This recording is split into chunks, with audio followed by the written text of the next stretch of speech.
input is important. If you wish to address an item already on the agenda, we ask that you do so when that item comes up for discussion.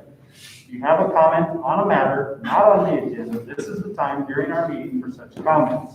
The board would like to remind everyone in attendance that to avoid violations of individual rights of privacy, a member of the public wishing to address the board during this time will not be allowed to make comments about any student, staff member, or member of the general public during this time.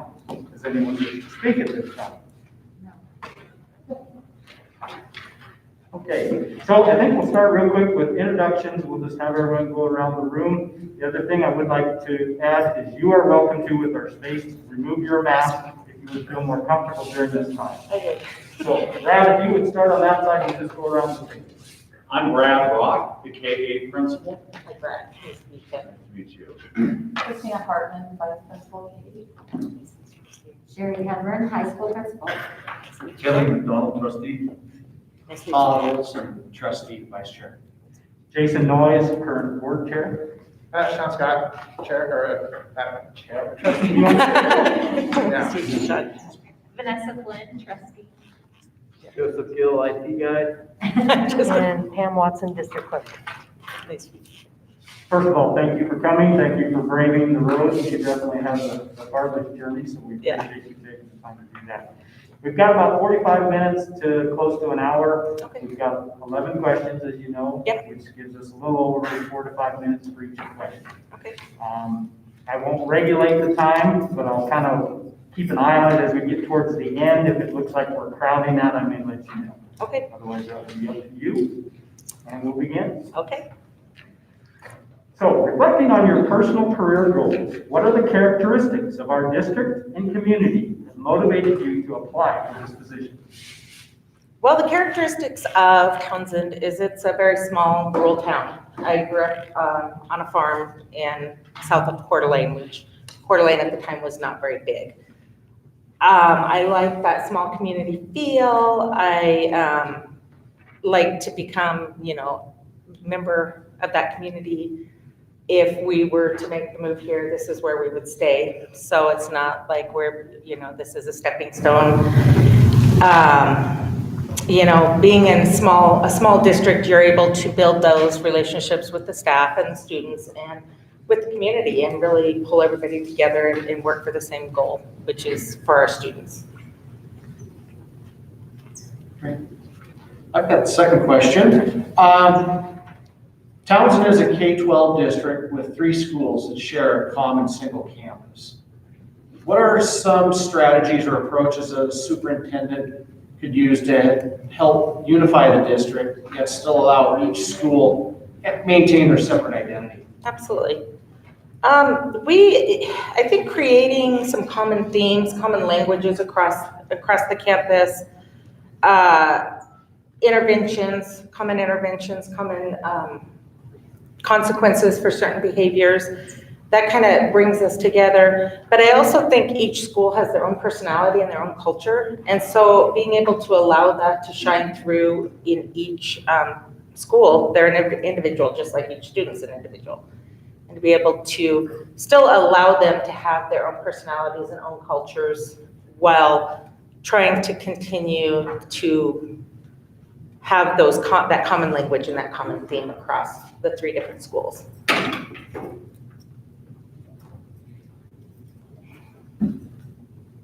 All right, thank you. Third question is, Broadwater County is growing. The growth is a mix of everything from retirees to young families.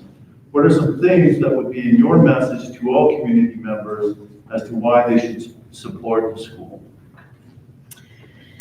It's important, especially when you're in a small community, you have, your families who have students in the school, and you also have people who are retired who don't have students in the school.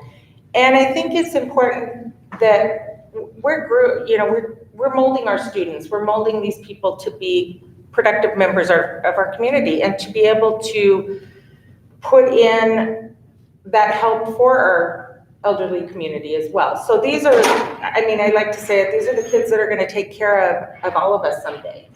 And so we want to support them.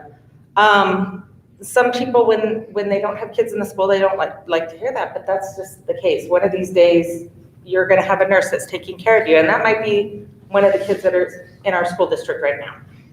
So being able to support our kids in our community and help them grow and shape them to be productive members and stay in our community and help out. Thank you. Okay, I've got the fourth question. Change can be difficult in schools. How can the superintendent play a positive role in bringing about change in the district? I think change is difficult anywhere you go. Building a relationship with those involved in the change, listening to their concerns about the change, embracing those concerns, and helping them learn how to embrace what change needs to happen. It's not easy, and if you don't get that buy-in, you're gonna have people be very resistant to it. So sometimes change is necessary, not everybody's gonna like it, but if they feel like they're able to tell their story on why they don't want to change or what their concerns are, change comes a little bit easier, even though they know they have. It's not a choice. Okay, thank you. Yeah. Our school district would like to see an increased participation from classified and certified staff at school functions, strategic planning sessions, and public meetings. As superintendent, how would you approach and encourage staff to attend and participate in these events?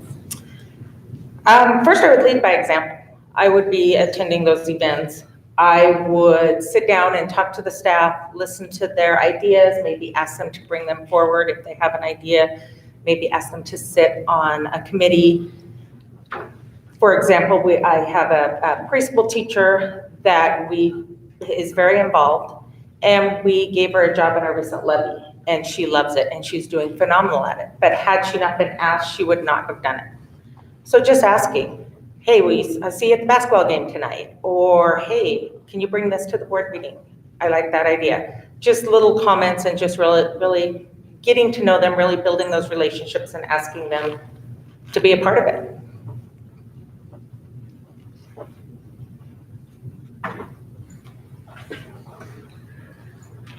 What are some key factors that you consider when setting up a budget for an upcoming school year? When setting a budget, obviously my first concern is the student need. What are we going to need for next year for our students to be successful? Student population, there's been years, I recently went through a year where our special ed rate jumped 40 students, which we went from 130 to 170 students. That's a big jump. So those kind of things, our student population. Well, I also look at areas that we can cut funding. Not necessarily want to cut funding, but sometimes we may not have a junior high population that might be moving up to the high school, or first grade might be different. So we look at planned I know we can't always plan because we do get those jumps of 40 students, but we try to plan the best we can and determine where the support for those kids is the most, what the needs are the most. And we want to make sure each kid is supported. So.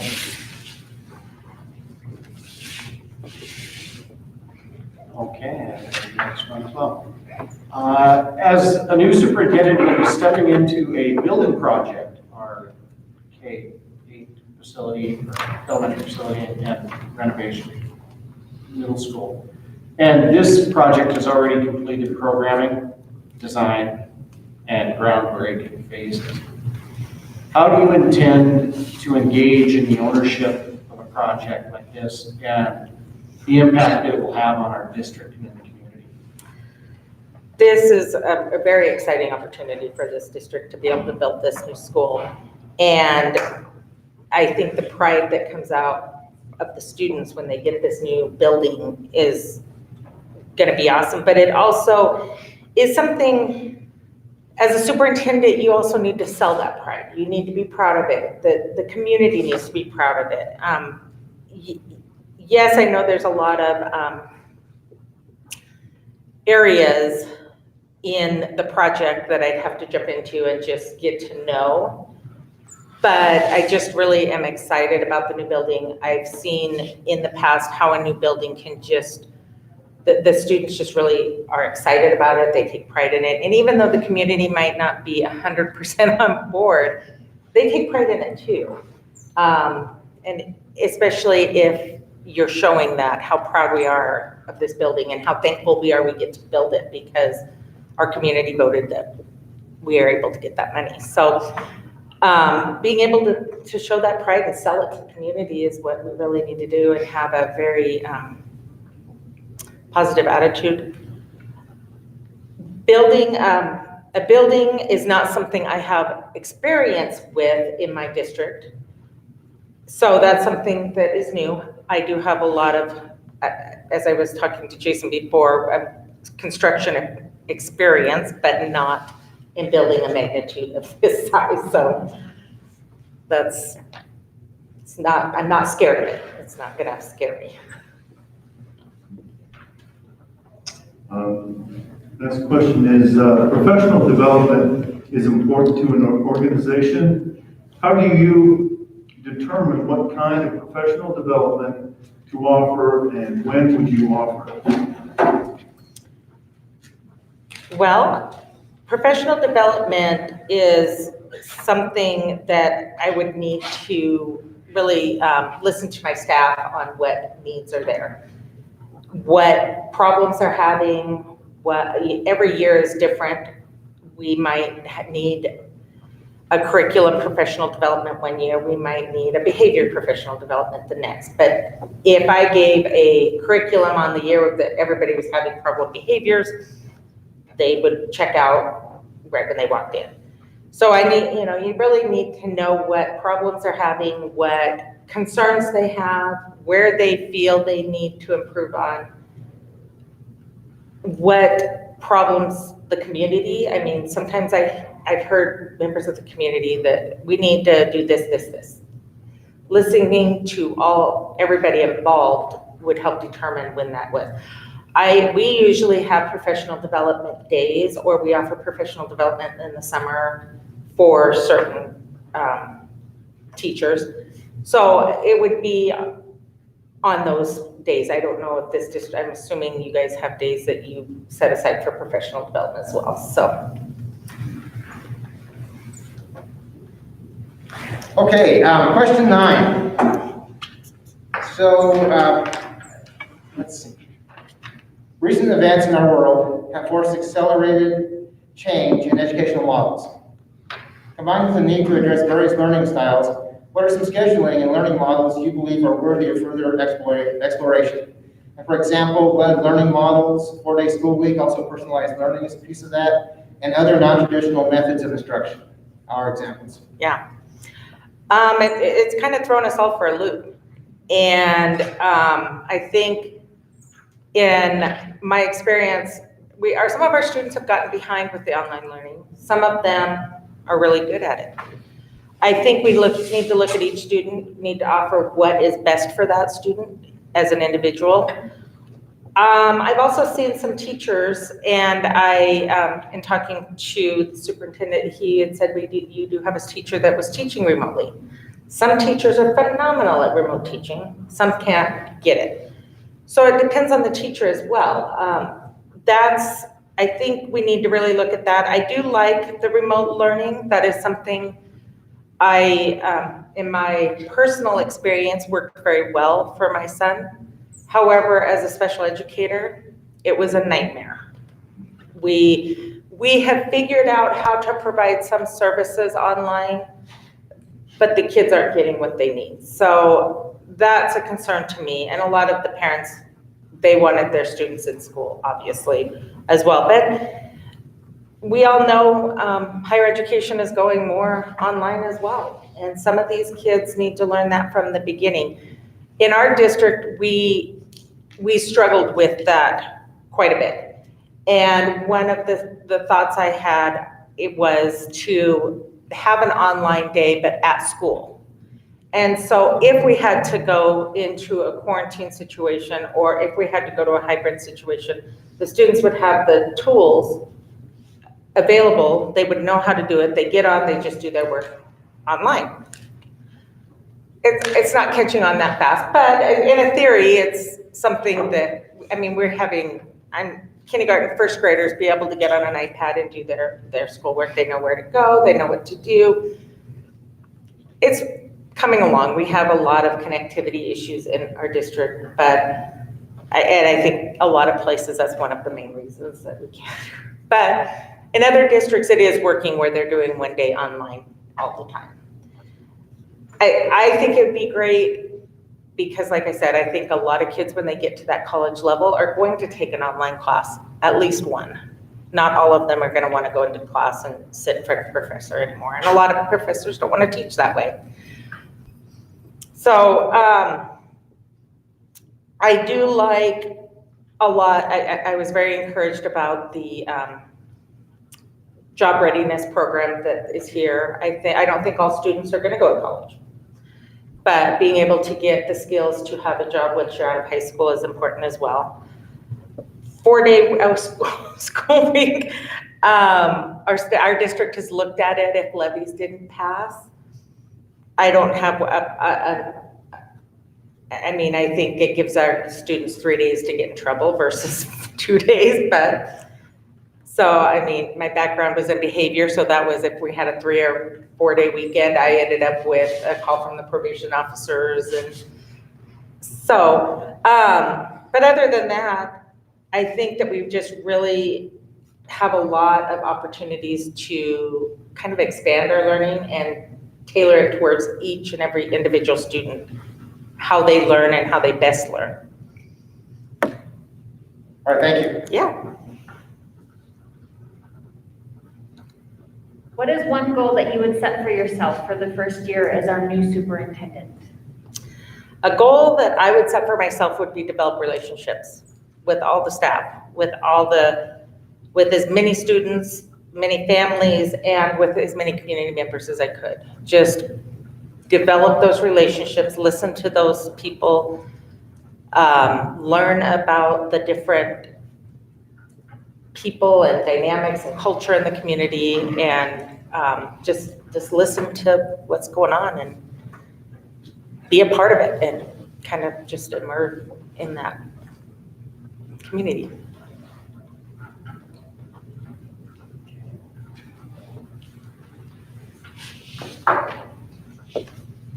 Well, our last one is, do you have any questions for us? Well, I wrote down a few. I was encouraged to see you guys had a gifted and talented program, quite a few gifted and talented students. What is the SPED population? The special ed, does anybody? Yeah, we are, we're at right now about a 30%, at least K level. And a lot of those qualify under just speech and language. But we have currently, we're short a special education teacher, very hard to find in Montana, as I'm sure they are everywhere. That is one of the areas we see growing significantly, is the special needs population. And we have, as obviously in your line of work, you understand, one student isn't necessarily one student. We have some that are higher needs, some that are others, but we do have a fairly significant population. Gotcha. What about English language learners? Believe it or not, at this point, we have none in our district. That is a problem we're trying to solve because we have a couple families that are in an adoption process to bring some in. Yeah. And that's, again, we're running into rural Montana and finding those difficulties. But it's definitely on our radar. Yeah. And what about, what are some of the community organizations in Townsend, like, is there a Chamber of Commerce? Is there a Rotary? Is there anything like that? All of those? We have very active community. Rotary is extremely active. Our Community Alliance Club. We have an active chamber, and Christina serves on a lot of those boards as well. So she can probably fill you in on more. There's a number of them. There's so many you can be part of, but a lot of them that, I mean, I'm not part of them because I don't have time. Yes. Between the health and the city and the county, because we're split here with the city and the county in the same area. Okay. So there's your Rotary Lions, like you said, lots of new ones popping up too. Awesome. And they've all been very supportive of the school. Nice. We have a good relationship with them. Good. Yeah. So that was all my questions that I had. Well, we definitely didn't have a timing issue. No. Sorry. No, you're good. I guess at that, we'll That's it. let you go. Okay. Thank you so much. Thank you guys. I really appreciate you guys taking the time to meet with me. Well, thanks for the travel and the tough day. And Oh, no problem. It wasn't a tough day, but it was nice. It was a little bit interesting, so, but thank you guys very much. all right, thank you very much. Appreciate it. Yeah. Yeah.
We're live. Well, thank you very much for making the trip and taking the time to come and do this. We'll start again with the introductions, and we'll start on my left. I'm Brad Rock, the K principal. Brad, any things about you? Christina Hartman, K vice principal.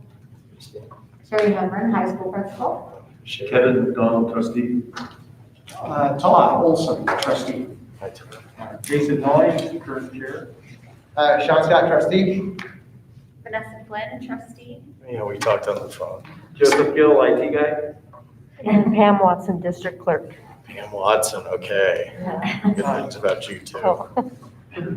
I will give you the option with the space we have. You're welcome to remove your mask for this portion of it if you feel more comfortable. Okay, yeah, just, and/or I can go along with everyone else too. No, you're good. Especially- So we have about 45 minutes to an hour.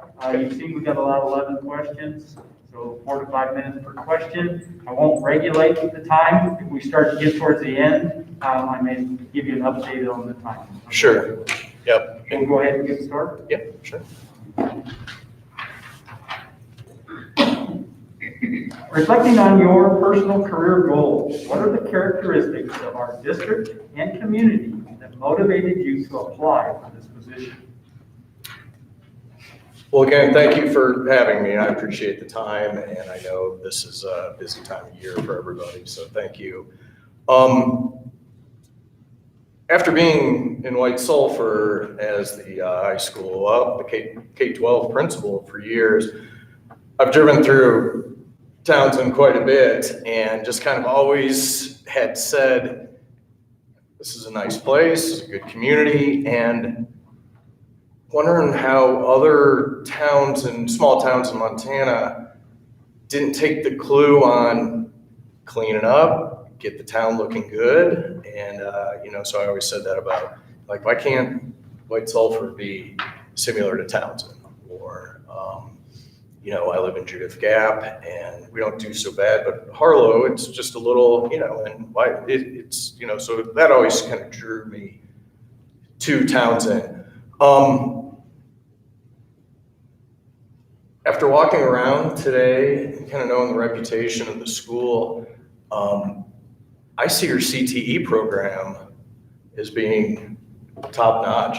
I mean, I really think that's a big sell for your community. And it's also for myself, a kid that kind of went through affirmative action times and the trades were not available. So I was, kind of told to go to college. But given that opportunity, your kids have the opportunities, and with your the FCS teaching and with the FCCLA and with the BPA, I mean, you offer opportunities to all kids, all students. And, if a student can find a pathway through your district, they're going to be successful. And that's a big draw. Some of it is, proximity in Montana. This is a fantastic spot. You've got wilderness over here and over there, and then, with Helena, Bozeman, and, the Gallatin Valley and all that, it's a great spot. Size of the community is, for myself, wanting now to move to the next size group would be, the size of the community is perfect. I drove around town today, and one of the indicators I think of how a community is doing is there's no houses for sale. A few, but there's no houses for sale. And that can be good or bad because, at some point when the job's offered to somebody, what are they going to do? But that's another story. But I think that's sort of the health of the community. The reputation of the schools here. People gravitate towards your schools, and that's an endearing piece. And then also that's the kind of group you want to work with. Take a great school and make it better.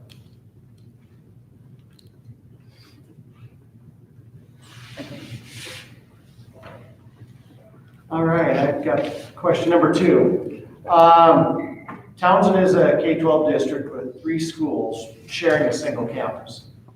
what are some strategies or approaches a superintendent can use to help unify the district, yet still allow each school to maintain its separate identity?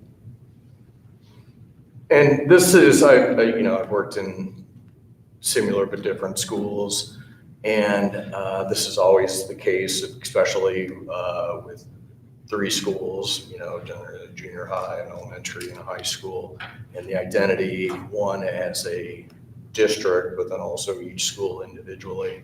From my understanding is that the principals of each of the school are outstanding. And that's not, but just also kind of coming just with Eric, had said that outstanding administrators. So first of all, you work with the administrators and you talk with the administrators. You build that relationship to what can we do for the high school? What can we do for the middle school? What can we do for the elementary school? And then also what can we do as a combined group? I've done, there's this little simple one that, I implemented when I was down the hill through Deep Creek. We did a K-12 problem of the month, and different teachers, different administrators, came up over the course of the year who, someone pick a month and develop a problem of the month where there were teams generally, a few high school students, a few middle school students, a few elementary students, and kindergartners, and work through a problem together. And that problem solving piece is, I assume everyone here wants students when they graduate to be problem solvers. And, that's just one little thing. Pep assemblies are always a big thing, and whether or not, and again, it's up to, what kind of board guidance, but also administrators. Do you want students, is this a K-12 event? Is this a 6 through 12 event, or is this a K-8 event? So, I think that, simple little things, sometimes art contests between the different schools. And the winner of each school then gets, and everyone loves awards, everyone, and, parents as such. I would think that, again, sort of at least individually, just something silly, but, food drives, there's always that can the cats or feed the Grizz. I don't know what the Grizz piece is, but then, having contests between the schools. And also, I assume that, with, music program and such, that when it comes to Christmas plays and Christmas concerts and such, and how can you integrate the different levels musically. And a lot of it is, I would hope teacher driven. And also, I know as a superintendent, if a teacher brings up a piece to myself or to administration, follow up and talk about it, address it. Yep, so I think, promoting each school and, building up from the elementary on up towards graduation and making graduation the greatest event in the district.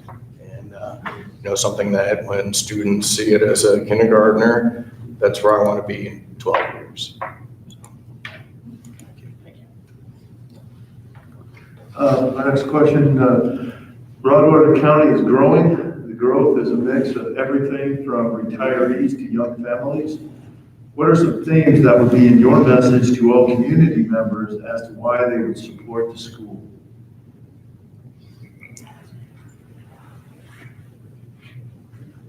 I think with you all passing the bond issue, that was an enormous piece. Reaching out to all the stakeholders, listening to what people have to say, and also being a visible part of the community, of the business community, of the school community, of course, I would think that, promoting people coming to your school, invite, once construction gets going and when safety pieces, especially with COVID, get to a point, I would think that, celebrating this bond as the greatest event, the greatest piece, the place to be in the community. And generally, in towns of this size, the school's the focus. And, I would think that getting students out into the community, and I know after talking with Eric about the CTE programs and doing community, I think that's wonderful. Being out, being visible is, hugely important. COVID throws off a little bit of all this general answers, but at some point, having community events at the school. And, with that, of course, everyone supports, Bulldog basketball, football and all that, but making sure people, we promote the schools in the community. Potlucks, plays, music, and talking to every stakeholder, every person that will listen, and, promoting this district as the top district in the county. Okay, question 4. Thank you. Okay, change can be difficult in schools. And how can the superintendent play a positive role in bringing about change in a district? Change is scary. And this will be, with Eric leaving, this will be a big change for you all. But also with the support of the administration piece and the teachers, I think that this will, be a positive. School administration, school leadership, it's all about building relationships. And the more open, the more honest, the more transparent, the more accessible anyone can be is going to be, I think just a positive. People generally would find me as a very good listener. And sometimes that plays against you because I do remember things. But I think truly, the change piece, if you have a relationship with people and if you start building a positive relationship, anything is possible. A lot of times I know for myself, with change, leading by example, and getting out and not just talking the talk, but walking the walk is a big deal. I see engagement with the stakeholders. And when I say that, it's talking to the teachers, talking to the board, listening to the board, getting some general,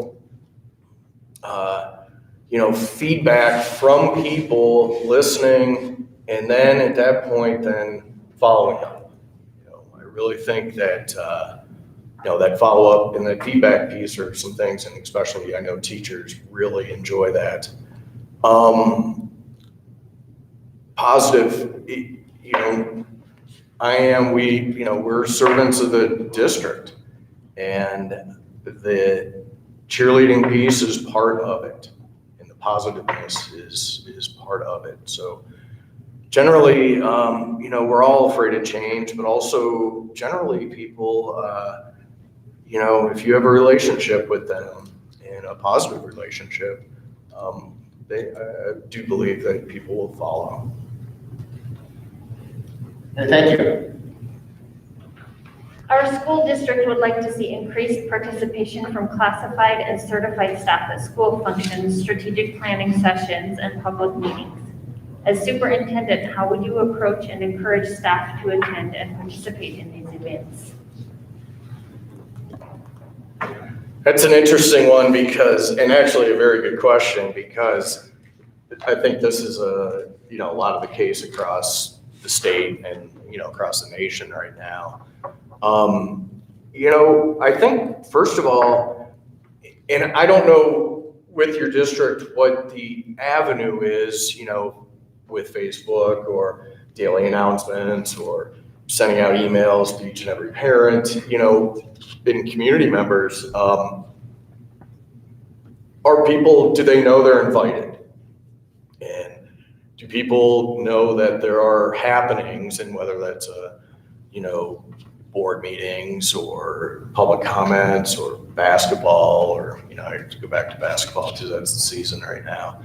Are people invited? Do they know they're invited? And is the school or schools or the community, do they feel welcome? Because I do know, it was interesting, just recently I talked to my board and I said, well, gosh, our parent involvement is lacking right now. I wonder why that is. And the board member looked at me and said, do you want parents here? And it just it struck me as, a strange answer to get from a school board member. And it was like, absolutely, we want everybody here. We want people volunteering. We want board meetings. We want people here. So again, lead by example. As a superintendent, superintendent and principals never sleep. So, be at events. Be at, of course, I would have to be at board meetings and such, but strategic planning, we need to invite people and different stakeholders. I think that students should be, I'm not sure if you have a student representative on the board. That I think is an easy one to get students involved. I would think that I just, with the teaching staff and it's tough because there's a couple different mindsets there. Okay, I put my hours in for the day. Do I need to do anything else? Am I getting paid for this? And those are tough, real discussions with people. You can't really incentivize showing up to basketball games or such, but also, man, it makes a big difference when a student sees one of their teachers up in the stands, or when they come to a music event, or even out on the streets, engage a student in, BPA, hey, I heard you did great, and I think, again, lead by example, but also just cheerlead, and that's part of that building of the relationships is that, when it becomes an expectation,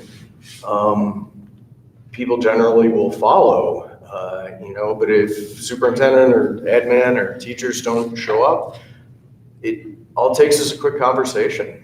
Please start coming to games. We'd love to see you.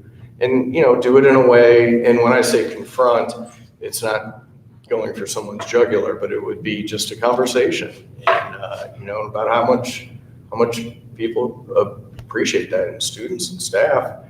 And, again, how do we get the communication piece out and inviting people to get involved? And if you get a personal invitation, even, an old school thought would be a handwritten invitation to somebody. We'd like you to sit on our strategic planning board. This is what we're doing, and this is what we hope to accomplish. Be able to explain the importance of getting involved. And generally, in a larger setting, this is really difficult for me, but on a one-to-one basis, positive and sometimes difficult conversations are doable. So I think, inviting people, and I think leading by example.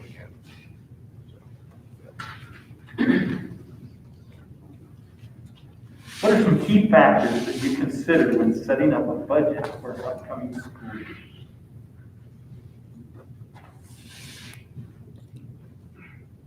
Well,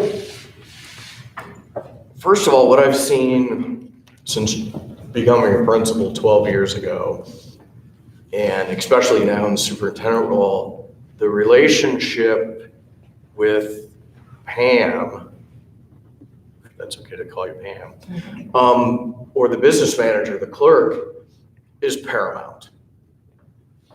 That first year in the district will be, and not necessarily a struggle, but it'll be a challenge for someone new coming in with a budget already set. But that being said, that relationship, and hopefully a positive relationship, what I've seen is that piece and that stability in the business manager is crucial, it's paramount. That's, you know, that person helps me do my job. I might not necessarily help her do her job, but that person helps, and then in turn, it's an outward flow. I would say, you know, I mean, I know the superintendent's, you know, the kind of the big boss, but also I think the most important position in the district is the business manager. And what, you know, what was spent last year? Where do we need line item budgets? This construction project is going to be, it's a bear, and money's going to run thin, hope at the end. But the piece of and knowing how important the district clerk is and the business manager, that position is paramount. And the budget will be worked through the two of us, but also with the board and also with administration. And also, you know, for instance, people are always, can we have money for this? Can we have money for this? Can we have money? And I would be that person, because you would want to leave some space between Pam and that. But also, okay, if folks come to you with money requests, okay, what's your plan of action? And also, you're not going to leave this on my desk. I will help work with you. But please don't bring a great idea to me, Todd, and say, here you go, and then walk away. Well, that's difficult on us. But then in turn, Todd, I would say then, hey, let's work together on this. And if this is your baby, but let's make this happen, come with some solutions. Dollars are always going to be scarce. I mean, it's always. But the piece is, you know, just to answer this with budgets, what does the community need? What does the district need? What do the students need? And all of it takes a little bit of time, but that's also meeting with people. And that's long conversations of, you know, this is the amount of dollars that are there. How can we equitably use this money to help as many as possible? So you try to do the best for the most. And, you know, but I see this budgeting piece, or that relationship is crucial to the success, one, of the districts, but also then to me, and then also to the admin and all of the teachers. And then also board-wise, you know, because something goes wrong budgeting, who are the first people to hear? Well, you, and then to me. Leave Pam out of it. But, you know, I see that budget setting, you know, that first year, it'll, you know, they're always fluid, but it'll be, okay, Pam, here's the request. What did we do last year? What can we do this year? How can we make this happen? If we can't do it now, how can we try to make this happen down the road? And, you know, nobody knew this COVID money was coming, and now it's, what are you going to do with it? And that starts with a conversation, knowing what the bottom line is. So I see that piece is going to be crucial in understanding that. And maybe 10 years ago, I might not have understood that as well, but now I just see that as one of the biggest pieces for school districts. Thank you. Okay. All right, I've got question 7 here.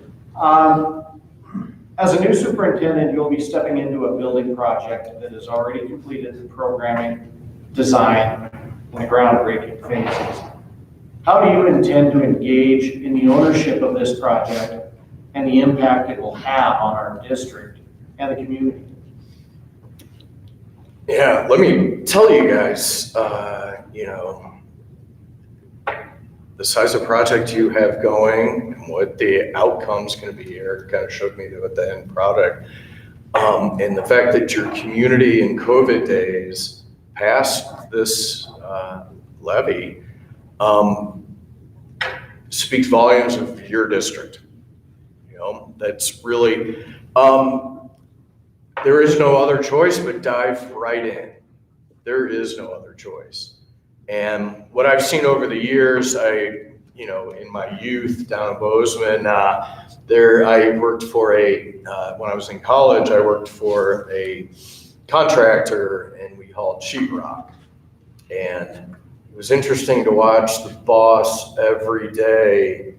The money guy was there, the people were there, the involvement piece. You have to be on site often. You have to make yourself visible often. You have to ask the contractors, what's going on here, what's going on there. You have to have budget detail, knowing, okay, because inevitably things are gonna happen that you're maybe not prepared for. So in turn, okay, this happens, is there money to fix that?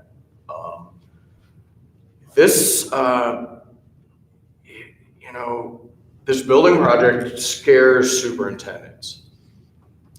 And, but the fact that you got this passed and everything's been planned, you've taken out a lot of the, I wouldn't say a lot of the difficult work, but that's a huge hurdle that you all have met already.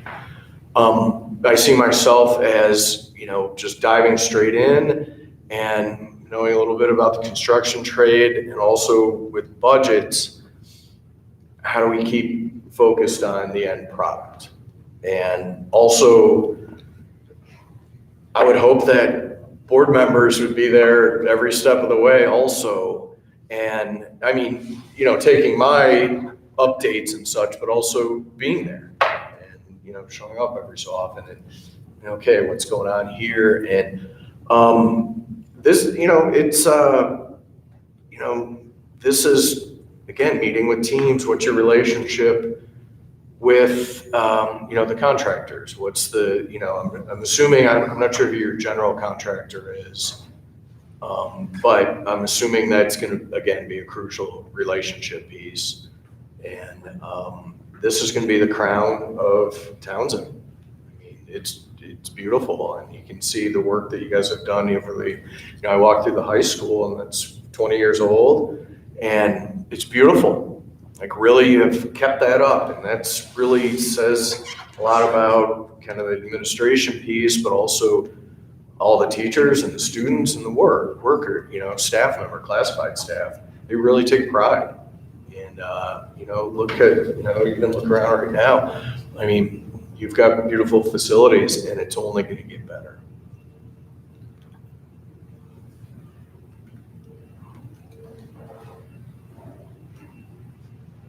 All right, thank you.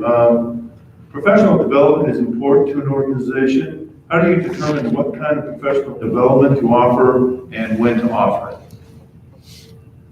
I remember in my early teaching years, just wanting to be in my classroom and grading. I taught up in Anchorage, and we had 180 students a day. And it was just like, let me sit in my classroom and get some work done. But I think I missed some of the value of the larger piece. Professional development in the organization, when I think about this, I think of, 75% of the teachers, I suppose, would say they have no input on what their professional development is. You just get, a canned program that gets sent down, whether it's a reading program or like we did Obeus, anti-bullying over in White Sulphur.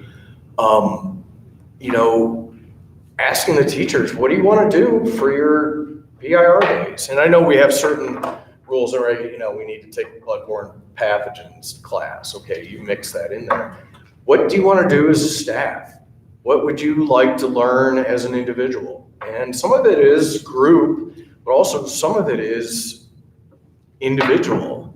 And, if you don't have any input on, the professional development piece and what you think is important or not important, it becomes less important to you.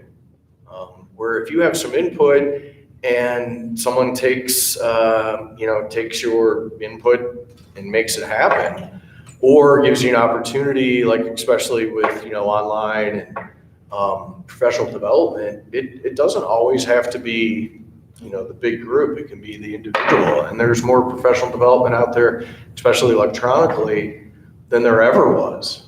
And, and I'm not sure if the district uses like ASCD has programs where, teachers can take classes and then they can document it. And then, in turn, you're using maybe your PIR days for larger pieces. And it might be, new grading programs. It might be, I'm a big fan of Rocky Mountain evaluation. That's, that would take a couple PIR days to get through. And that would have to be group pieces, not so much individual. But also you want to get better at Google Classroom. There's 80 classes you can take now. And also using tech to help and to teach, and figure out what each kind of on the administration team, what they're willing to do and help with, and identify issues and identify problems. A lot of times, and especially in, superintendent roles, that SWOT analysis is a big deal, So what are the strengths? What are the weaknesses? What do we need to do for training? And again, also, that could be a staff email. Please get some info back. And we'll send it all to the elementary principal. But, what are the weaknesses? What do we have problems with? I will, one of the first things, and this might not be professional development based, but one of the first things that I've always done coming into a community would be, there's like 3 simple questions. What do we do well here? What are our strengths? What do we do well? What do we need to work on? And also, in a perfect world, what would you do to make this the perfect school? And it's interesting when you do that, especially staff, but also with parents, and board members. And, but also all the, kind of, and as silly as it sounds, but a lot of it comes back to relationship building. And are you open to listening to people? And, staff-wise, if it's apparent, let's say through MAPS or STAR testing, that our math program needs to be revamped, well then, okay, you've got some data to support that. And then in turn, district-wide, you've got a vision or you've got a point that you need to work on. And sometimes just being able to find out what you need to work on is the biggest step.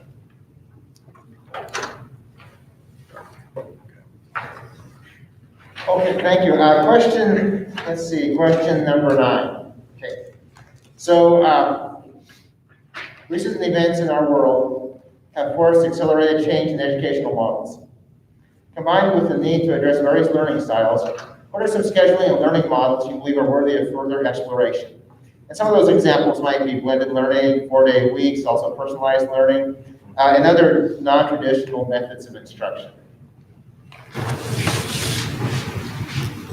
I think, if nothing else, what led to this question with this COVID piece was that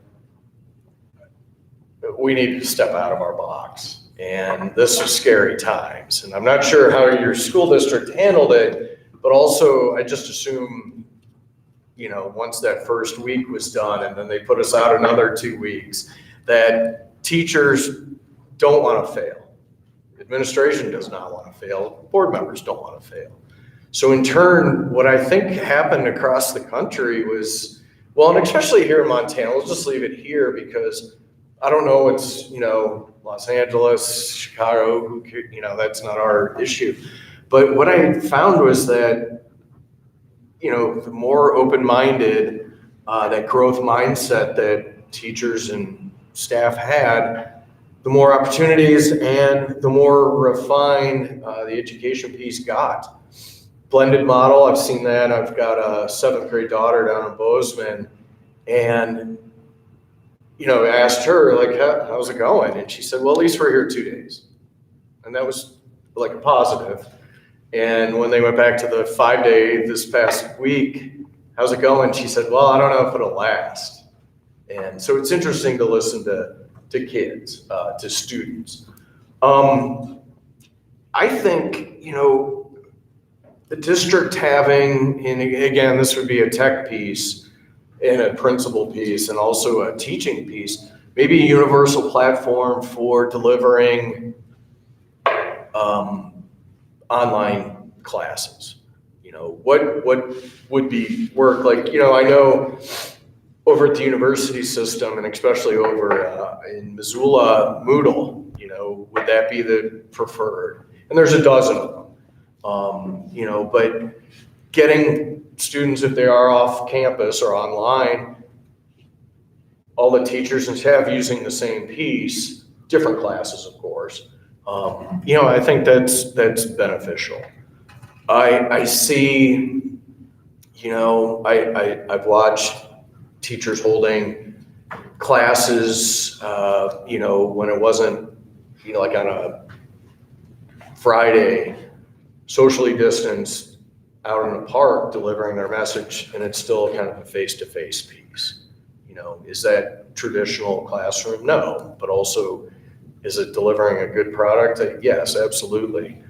I think talking and listening, and again, that growth mindset for what works for the staff, what works for parents, what works for students, what can, what kind of product can the board support or not support? And if I can't or the principals can't answer, then maybe it's something that might not be supported by the board. I truthfully think that, especially with, the blended learning models, sky's the limit these days. And also with the vetting of companies and such, that's going to be a crucial piece too, because there is, non-effective pieces. So always, any of this stuff in this question would be, as long as it's research-based and data-driven, that's truthfully, administrators need to be research-based and data-driven. It's no longer, I think this will work, is not a fair answer. And, it would be interesting to see, like Jason, Vail thought it would work, versus here's the data, here's the research behind it. I think this will go. So, again, I think one of the big pieces that I've seen is that universal piece, and the open-mindedness of the teaching staff, of the administrators. Will, we're here to support teachers and staff and parents, and we're servants to the students. So what works best for the most. All right, thank you. Sure, thank you. What is one goal you would set for yourself for the first year as our new superintendent?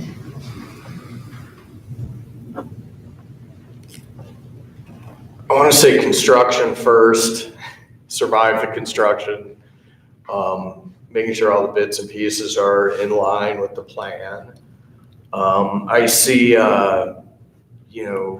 again, more importantly, the building lasting relationships and positive relationships with people. At some point, there will be certified negotiations with teacher union and such, classified union. But also, if you have a relationship with those people, it doesn't have to take an adversarial piece. I just always kind of come back to that relationship piece. And how do you build a relationship with the bank? Well, you got to go talk to the bank. You got to go meet people, and you have to shake some hands, and you have to, an open door policy. I wrote down a little bit of survival, but also it's that's not a fair answer because you come to work, you work hard, but I think the longer piece, the longer play out of that first year is your relationships with your students and staff and community.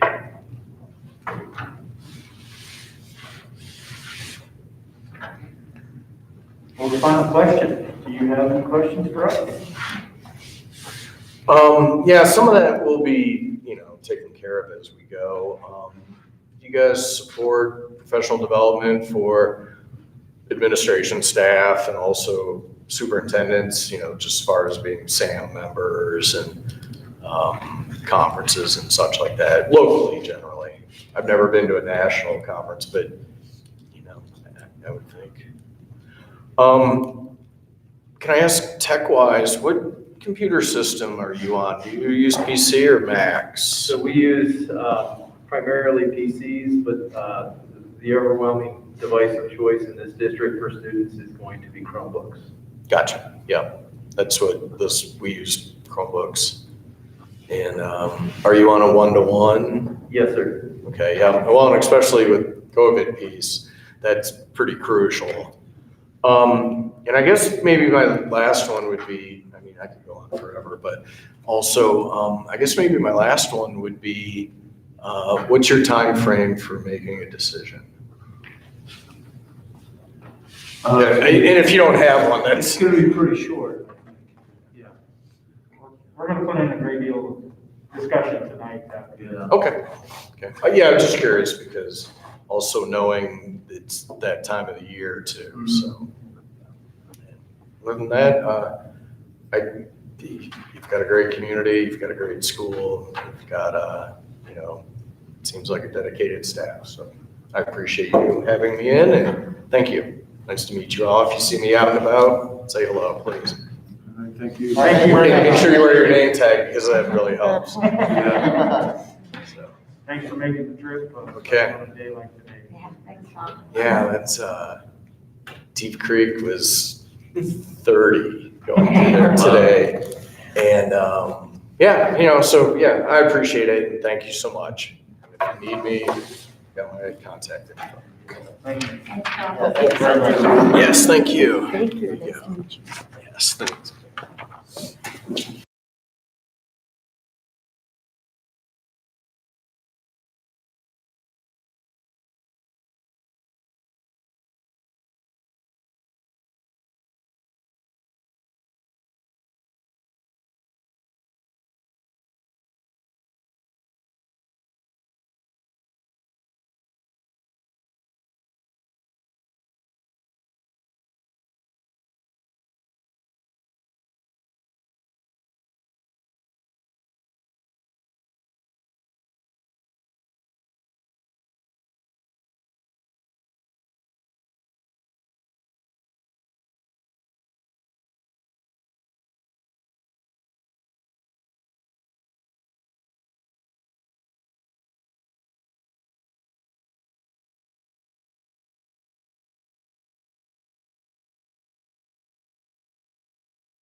of the drive.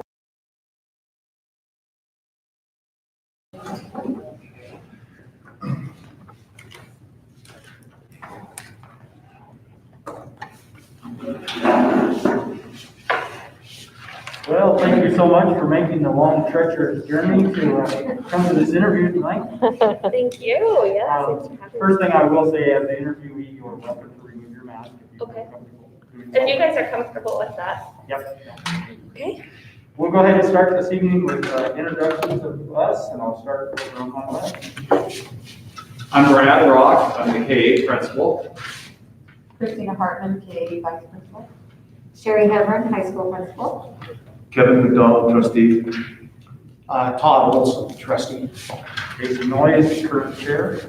Sean Scott, trustee. Vanessa Flynn, trustee. Joseph Gill, IT. And Pam Watson, district clerk.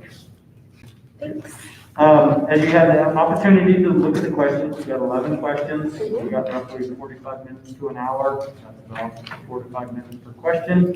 I won't necessarily keep track of the time unless we start to get towards the end and I feel like we're slacking or getting behind. I might give you a little bit. Okay, thank you. All right. Reflecting on your personal career goals, what are the characteristics of our district and our community that motivated you to apply for this position? So the most enticing thing for me is that I live here locally in the community. So my drive was not too bad tonight. And that is incredible because that's quite different than what I'm currently doing. I have been traveling most of my administrative career. When I was teaching, I was in Helena School District for 7 years, but since I have been an administrator across the state of Montana and everything from Class C to AA districts, and I have worked for the state at the state level and at the federal level. And so I've been working in Washington, D.C. and Alaska, South Carolina, all over. So it is nice to not be living out of a suitcase, and the thought of being able to be part of the local community would be really important to me. I try to get involved in, my husband and I sponsor the Fall Fest and do different things like that, but it's hard when you're traveling and leaving during the week to get involved in regular community events. So I would really like to become part of the community and get to be here regularly and get to know the families.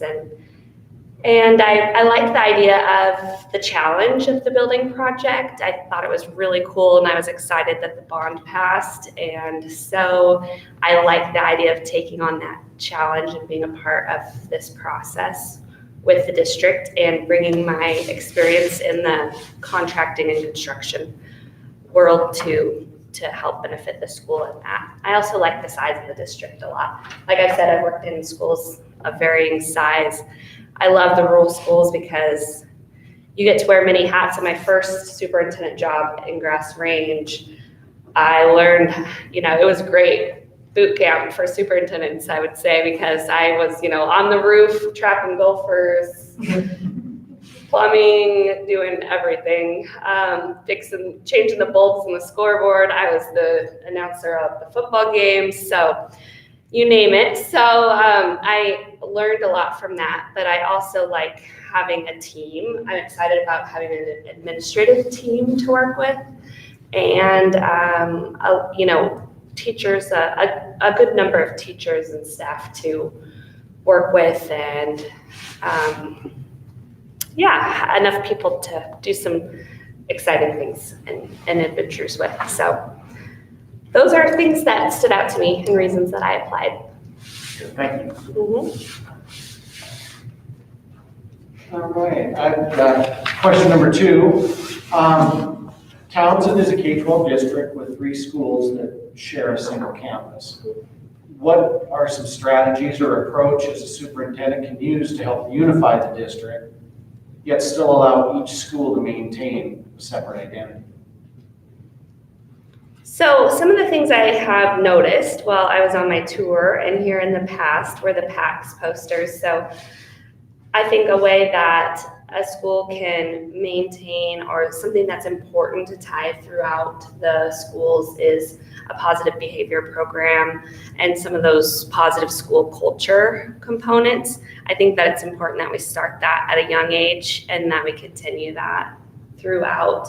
I've been in districts where, we did MBI, which is Montana Behavior Initiative at the elementary, and then the middle school was doing PACS, and then the high school was back to MBI. And so some of those things are really important to keep fluent, I believe. So I'm not sure how embedded that program is, or if all of this different schools are using it, but that's an example. I know that you guys have a fabulous sports enthusiasm and spirit days, and those are fun ways to bring everyone together, that everyone can come around. And I know that FFA and all the different organizations are really strong here, and that's something that can stretch across the schools, and we can start getting the young students excited about, and they can maybe not this year, but in other years they can get to watch the older kids shine and see what they have to look forward to. I also think that it's important that the middle school and high schoolers understand that they're role models and mentors, especially being on the same campus, and that we give them, and we set that high expectation and set that bar for them and help foster that however we can. If we have some young ones that are struggling, if we can buddy them up for lunch or do some kind of neat mentor programs like that, or even academic, those can be really great. Another way is just making sure that we do positive mental health programs, and that we're on top of that. I know you guys have some great suicide prevention information on your website, and that's important to myself and the work that I do. I know the first time I met Mr. Wilkerson, I was doing a presentation in the Flathead Valley on mental health and suicide prevention. That was part of my work at the state. And so that was the first time I got to meet him. So I think that it's important, and there's some programs that are really neat. I know East Helena uses the obvious bully prevention program, and that's K-12, for example. So there's other strategies, but I think that that's something also that we need to start young and make sure we continue throughout the high school. So those are a few different ways. All right, thank you. A third question, Broadwater County is growing. The growth is a mix of everything from retirees to young families. What are some themes that would be your message to all community members as to why they should support the school? One thing that I thought was really incredible on my tour just now is that there's so many teachers that graduated from Townsend and are now back and teaching. And I just think that speaks a lot to the community and to the school. And so I think it's important to remind community members that we want to foster youth and create a thriving community in which students want to return. And that also has to do with our workforce. We want to make sure that we have students graduating with the skills to enter the workforce and our local workforce. So whether that's trades, agriculture, or, going to college and becoming a teacher and coming back to the community, I think it says a lot that we have so many teachers that have returned, and that's really special. So that was something that really stood out to me. I think that we just want to make sure that everyone feels like they have involvement, and that they're heard, and that they're a stakeholder. So however we can make sure we're engaging the community. And so, the bond, for example, is a testament of that. The passing of the bond, and when those things come to play, you really need your stakeholders and your community involvement. So we need to keep them involved, and that means everyone. And sometimes those, people who don't have students attending the school don't feel like they have skin in the game. So that's where we need to be strategic and think about how we can ensure that they're involved in the school and feel welcome. I think the library is another great example. It was nice to see people in there this evening utilizing the library from the community. So if we can have community events, and so it's not family nights, it's community nights, I always say, when I am doing those engagement nights. at schools. Thank you. Okay, question 4. Change can be difficult in schools. How can the superintendent play a positive role in bringing about change in a district? So I do know that first, you must build relationships and build trust. And you never want to walk into a school and think that you know what they need. It's all about learning and listening your first year and building those relationships and that trust. So then it's really important to have a shared vision and make sure that there's buy-in, and like I said, that you are a listener. So this is where it comes into being strategic and having a continuous improvement plan. So you need to have data and evidence and analyze your data to see what are the challenges or the issues or where are the gaps. So what can we work on, or what would be most important, and to set those goals. So if we were going to make changes, what are the top 2 or 3 things we would want to focus in as a team, as a board, as an administrative team, as a school team, as a community. So from those different points of view, what are our priorities? And then to set 2 or 3 so it's something that can be accomplished and achievable and measurable. We want to make sure we can measure those goals and how we are reaching them. And then we set the strategies that we're going to use to meet those goals. And then we always need to make sure that we're reflecting and updating and changing, and that everyone's involved in that process. So every part of that. So I would be listening and involving the staff and you as a board and the administrators and reviewing data and setting those goals, and then how we were working towards those goals. And then what makes that cycle complete is that we reflect and we keep going. And it's really important that that work becomes embedded in the culture, so that I don't start a program or a plan or a movement, and then as soon as I walk the door, it's gone. Or a lot of us that have been in education for years have seen many of those things come and go, like the trends, right? So we need to make sure it's something that we all agree on and we have buy-in on, and it's purposeful if we're going to make a change. And then we do what we need to do to make sure we reflect and stay current and keep that process going. All right, thank you. Our school district would like to see increased participation from classified and certified staff at school functions, strategic planning sessions, and public meetings. As superintendent, how would you approach and encourage staff to attend and participate in these events? So first of all, I think that it's important to lead by example. I would never ask my staff to do anything I'm not willing to do. I take pride in that, and I feel like it's important to jump in and get your hands dirty. I helped wipe down the tables this year in the lunchroom because of COVID and the challenges with that, for example. I'm not afraid to jump in and help in any way. So I think the first way is to lead by example and be participating and be involved yourself before you're going to ask that of your team. And then I think there's different incentives and ways to motivate staff, whether it's, if you attend these activities, you get to wear jeans that next week, or just try to be creative and come up with some incentives and motivators.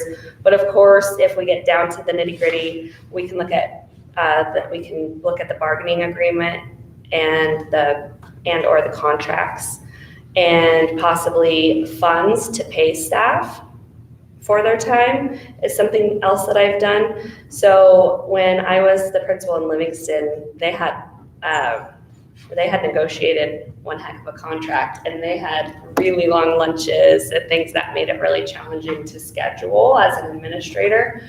So that was interesting to work around, and they also had it really tight, and they hadn't been asked to do family engagement nights and those kinds of things in the past, and those were really important to me. So I had to get creative with how I was able to get them to come to those events.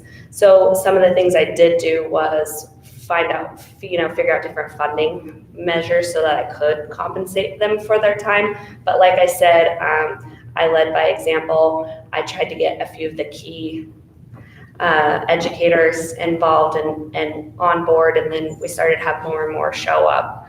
And I had incentives, like thank you gifts from the community that were donated and given to the teachers for helping put on the community engagement nights. So there's contractual ways, like I said, or different ways you can come up with it. With the literacy grant that I recently wrote for the school district I'm currently at, Arrowhead, I wrote in funding to pay staff to work on literacy development. And so staff come in on Saturdays once a month to work on our literacy development program, and I pay them with the funds that I wrote into the grant. We received $1.5 million for the literacy efforts.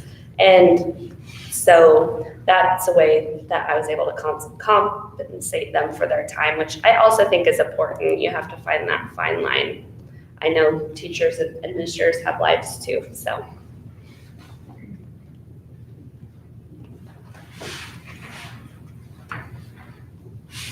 What are some key factors that you consider when setting up a budget for the upcoming school year? So I believe funding allocation should align with our vision and our strategic plan, our continuous improvement plan. So the funds should be going towards our priorities. I also know, realistically, we definitely have to think about facilities and emergencies such as hailstorms and those kinds of things that we've all gotten to deal with the last couple of years, obviously COVID.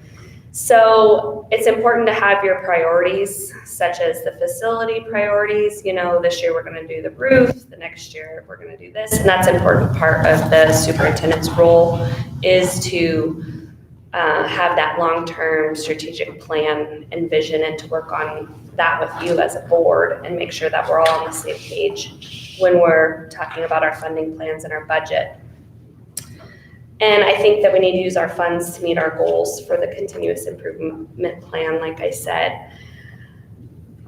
I worked in federal funds, and so I understand the different title funding sources. I have a firm understanding of that, and I also keep a close eye on any opportunities that we have and how we can utilize those funds.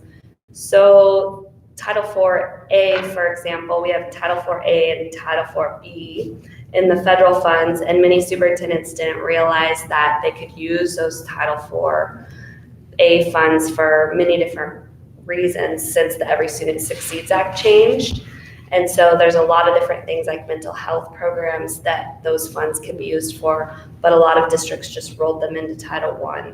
So part of my job when I was at the state was to go around and spread the word on that and help districts figure out how they could be more creative with their use of federal funds, which, working in DC, I mainly worked on the federal funds. I worked with our congressional delegation to come up with different bills and grants that would help in Montana. So there's a lot of school safety grants out there right now. The literacy grant that I wrote in and was awarded for Arrowhead last year, for example. So that's something that I keep my eyes on, and I think is an important part of a superintendent's job, is to know what our needs are and then to seek out that funding and take advantage of those opportunities when they become available to us.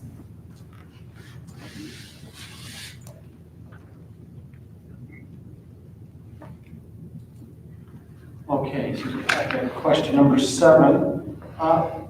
As a new superintendent, you'll be stepping into a building project that is already completed programming, design, and groundbreaking phases. How do you intend to engage in the ownership of this project and the impact that it will have on the district and in the community? I was really interested in the project, and that's why I attended the board meeting earlier this week, so I could get to hear a little bit about that. I have experience in this. My very first year as a school superintendent, we did an addition in Grass Range, and so I ran that project. And then my first year as a principal at Winans Elementary School in Livingston, I had 350 students there. We did a complete remodel.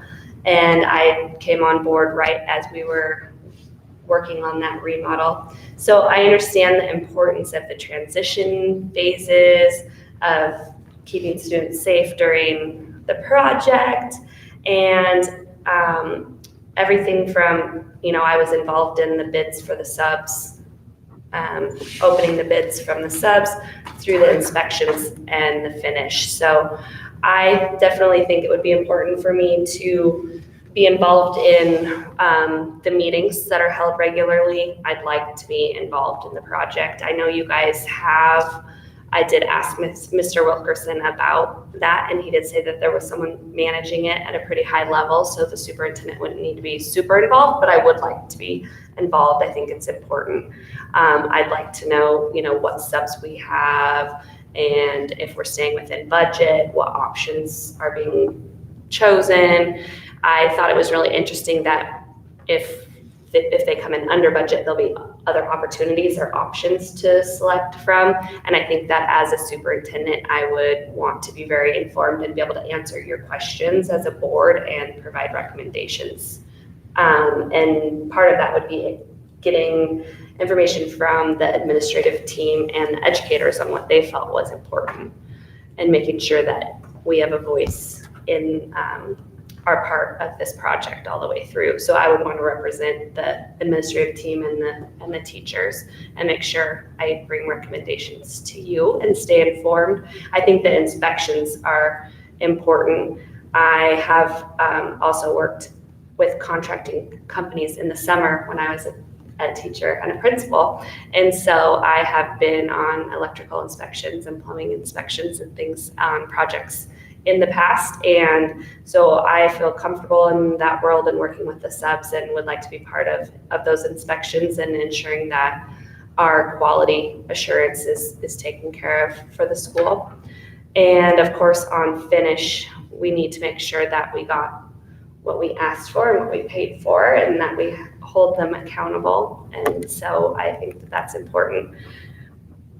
A big important part of this is then making sure that we have the PR to go out to the community and the thank yous, and share our gratitude with the community. I mean, that's huge that the bond passed, and we want to make sure that we keep that rolling. And I think it'd be great to do tours and that kind of thing, of course, once COVID is settled down. So it'd be great to have community nights and get to show off our new school and thank the community. So I know Mr. Wilkerson said that the bond was close, and we want to make sure we champion the win and get to keep that rolling. So those are my thoughts on the project. Right. Professional development is important to an organization. How do you determine what kind of professional development to offer, and when would you offer it? So high quality professional development is key, and it needs to align to the continuous improvement plan and our goals as a school. So it needs to align to whichever programs we are implementing and our goals. For example, if we have the PACS program and we say that that is our positive behavior program and we're implementing that, we need to make sure we have ongoing professional development. So when we have new people come in, that is carried out. That is how we have these programs become embedded and part of our culture, or else they're just those things, like I said, that come in and then they go out. We don't want just as educators, we don't want just another thing to put on the shelf. So we want, if we're gonna do it and spend the money, we wanna do something that's high quality and that's gonna be important to us and embedded in our professional learning culture at the school. I think it's important to make sure that the professional development aligns to what the educators' goals are for their self and for their professional improvement, and that we keep up with what's current and up and coming. So obviously, since COVID, there's a lot of things changing. There's a lot of technology and IT components that we've all needed to become more savvy on, such as Google Classrooms and those kinds of things. So what we were thinking about for necessary professional development has changed just over this last year. But I think it's important to keep up with the trends and but also make sure, like I said, that we're not just doing the hot new thing, that we're doing things that align to our goals and our vision and are going to become part of our embedded professional culture. And definitely the staff needs to, have the buy-in, and there's no point in holding professional development that, isn't something that the staff are interested in unless it's something that we really need to do. There are some professional development things that we need to keep in mind. For example, in the last 2 years, so the last legislative session, they passed the requirement that all staff be trained in suicide prevention and that all staff be trained in sex trafficking. So there are professional developments that are offered by the state to meet that state law requirement. So one of the things I did on that legislation, I worked with our local legislators to modify that legislation so that teachers can't be held accountable if a student does follow through with a suicide, for example, and they had reached out to a teacher because they got the training. They're then not liable. I had seen that. I was thinking about my staff and about teachers, and that bill made me nervous. So I worked with the legislators and I worked with the OPI to find language and some other model legislative practices that were similar in other states, and we added that hold harmless clause to that bill before it was passed.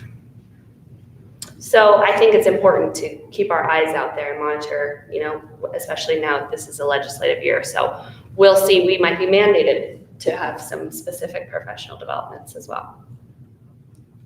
All right, thank you. Okay, question 9. Recent events in our world have forced accelerated change in educational models.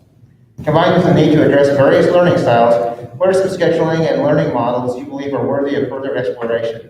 And for example, blended learning, 4-day school weeks, personalized learning, and other non-traditional methods of instruction.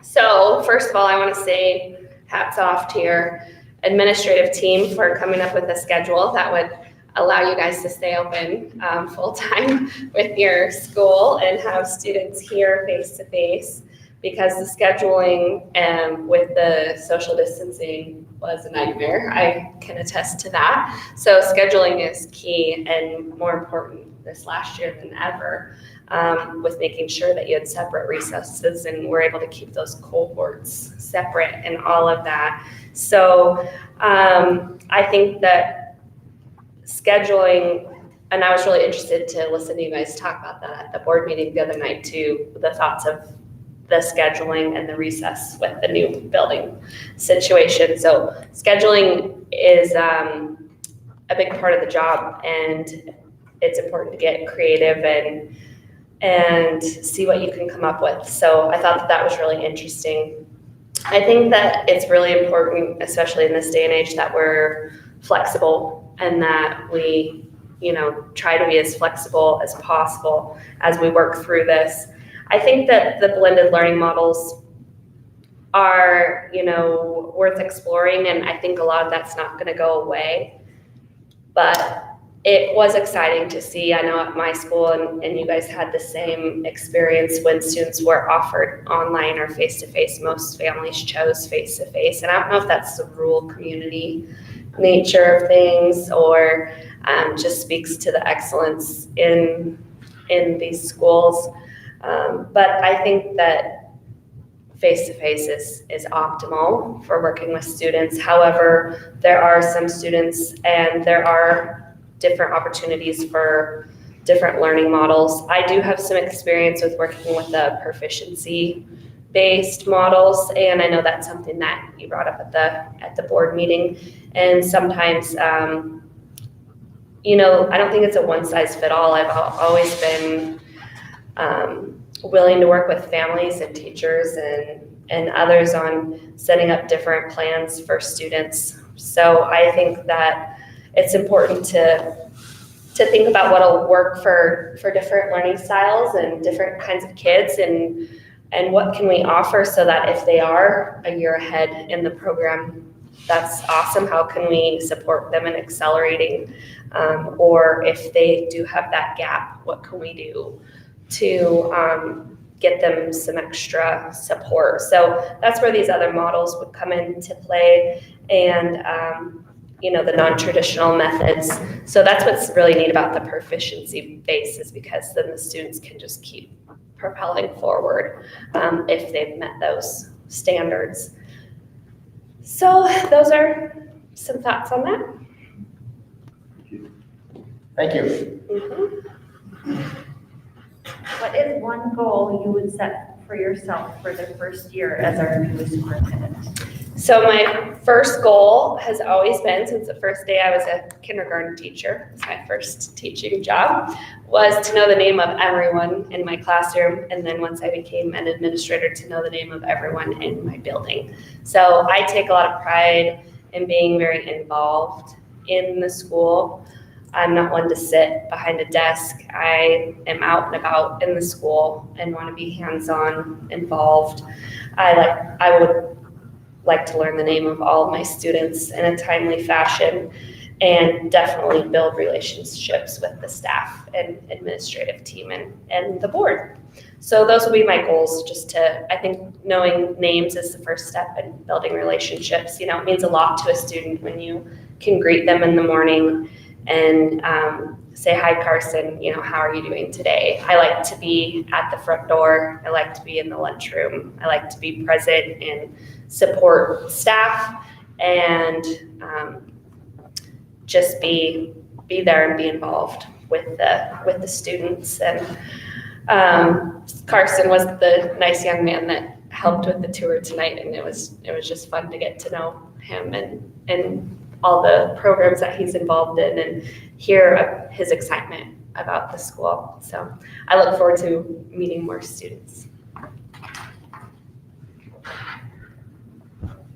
Well, lastly, do you have questions for us? I do. I was wondering what your current goals are, and if you have maybe any top couple of goals or priorities that you guys are working on, and then how you think I might be able to support that work, or your future superintendent might be able to jump in.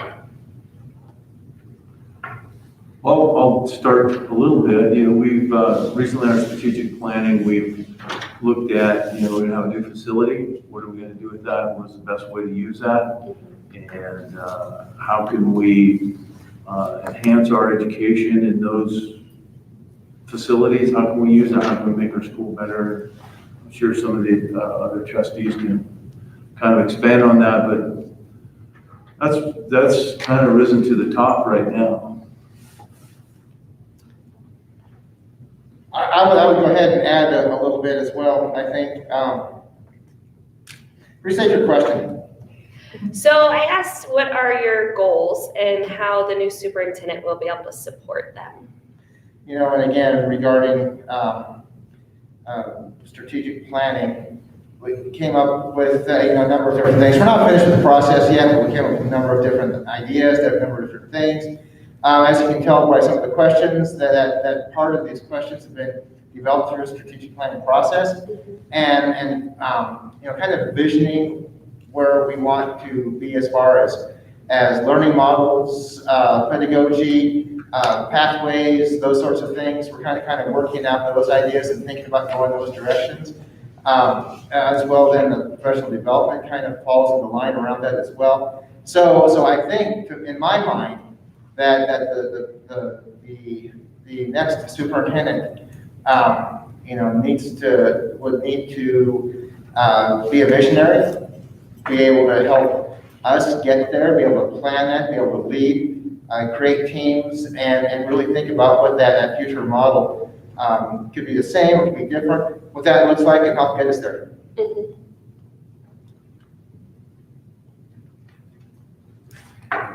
Yeah, I would add, a lot of our questions were based on strategic plans, the things that we see as challenges coming ahead. One of the greatest things about our community is the support that the school receives from them. But we also see that the dynamic of our community is changing. And we want to maintain that support, but also build on it. As new people, as you know, the age dynamic of the people in the community change. And you mentioned that we saw it in the bond vote. It was very close. But it was a success because passing the school bond on the first try in itself is a challenge. And it was those community relationships that I think made that happen. The superintendent is a very key role in being the face and the voice of the school. Right. It's a huge position that takes a great deal of commitment and time and energy. And we're looking for somebody that can come with that energy and the time commitment that it takes. Exactly, and the level of communication, especially this last year, and I feel like a broken record saying that, but the level of communication needed throughout all of this is intense, and that's a really important thing, I think, is that the communication needs to be really fluid, and that's to the community, to the stakeholders, to the board. I mean, constant and continual with staff and with everyone. So it's definitely a part of the job that doesn't stop. Thank you. Those were great answers and seem to align with your work and your questions. All right, thank you. Thank you so much. Thank you, guys. Yeah, I appreciate it. Thanks for your time this evening. I know it's been a long day.